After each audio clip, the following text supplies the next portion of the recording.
Les Enfants du Paradis, c'est avant tout un scénario de Jacques Prévert. C'est toujours ce que je dis en introduction, parce je pense toujours en premier au film de Carnet. Et au départ, il y a quand même un scénario. Et moi, vraiment, le projet, c'était de partir du scénario, de surtout pas faire un remake du film, qui est formidable, que j'adore, et qui met évidemment en valeur ces dialogues incroyables de poésie et de liberté et de quotidien de Prévert, ce qui sait faire mieux que personne.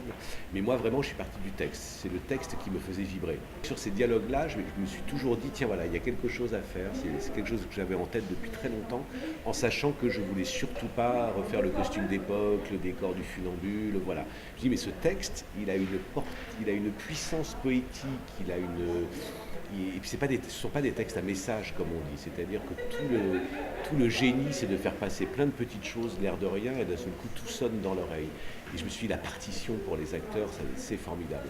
Donc voilà, j'ai pris mon courage à deux mains et je suis allé voir Eugénie Prévert en lui disant, voilà, notre entretien va peut-être durer 3 minutes, mais voilà, je veux vraiment m'emparer du texte, ça n'aura aucun rapport avec le film. Il y aura du rock. Pour moi, Prévert, il est rock. C'est la liberté, c'est l'anarchie, c'est l'envie de vivre, c'est l'envie d'aimer, quoi qu'il arrive. Donc tout ça m'a fait penser à cette poésie qu'on peut retrouver aussi dans le rock and roll. Je dis voilà, donc il n'y aura aucun rapport. Donc voilà, soit vous m'arrêtez tout de suite et puis c'est terminé. Et puis voilà, ça sera dommage, je serai triste, mais voilà. Et en plus, je ne veux pas faire 3 heures. Je veux vraiment faire 1 heure 1 quart. Et je vais tout concentrer autour du personnage de Garance, qui est aimé par différentes personnes. Garance, c'est le symbole de la liberté, c'est la liberté d'être, c'est la liberté d'aimer comme elle l'entend. Une fois qu'on s'est mis d'accord avec Eugénie Prévert, on lui a montré petit à petit le travail d'adaptation. Et en fait, elle regardait d'un œil, elle dit non, mais allez-y, et puis un jour on fera une lecture, et puis voilà. En revanche, ce qu'elle a tout de suite dit, elle a dit vous ne pouvez pas ne pas mettre et Garance et Nathalie, qui sont les 2 personnages féminins qui, pour Prévert, étaient justement les 2 facettes de l'amour et les 2 facettes de la femme qu'il fallait absolument conserver.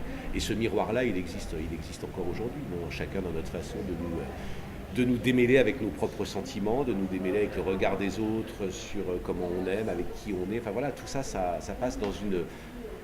Mais ce qui est magnifique, quoi, les phrases, je ne vais pas les citer là, mais moi, celle qui me fait toujours vibrer, c'est si tous les gens qui vivaient ensemble s'aimaient, la terre brillerait comme un soleil. Bon, nombreux sont ceux qui ont vu le film, qui viennent, et au bout de 2 minutes de spectacle, même s'ils n'ont rien lu sur le spectacle, ils savent qu'ils ne vont pas voir le film. Donc après, le spectateur...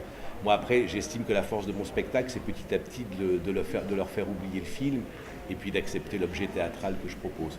Et ceux qui ne l'ont pas vu, c'est formidable, parce que alors je me rends compte en plus, c'est terrible à quel point les jeunes qui viennent n'ont pas vu le film, donc sont souvent amenés par leurs parents ou leurs grands-parents, et se disent ah là, je vais aller voir le film maintenant. Alors je ne sais pas quelle est leur réaction en voyant le film chez eux, parce que c'est tellement différent de ce qu'on propose, mais je crois que c'est la force des grands textes, en fait, de réunir comme ça toutes les générations et de faire écho encore aujourd'hui à travers ça.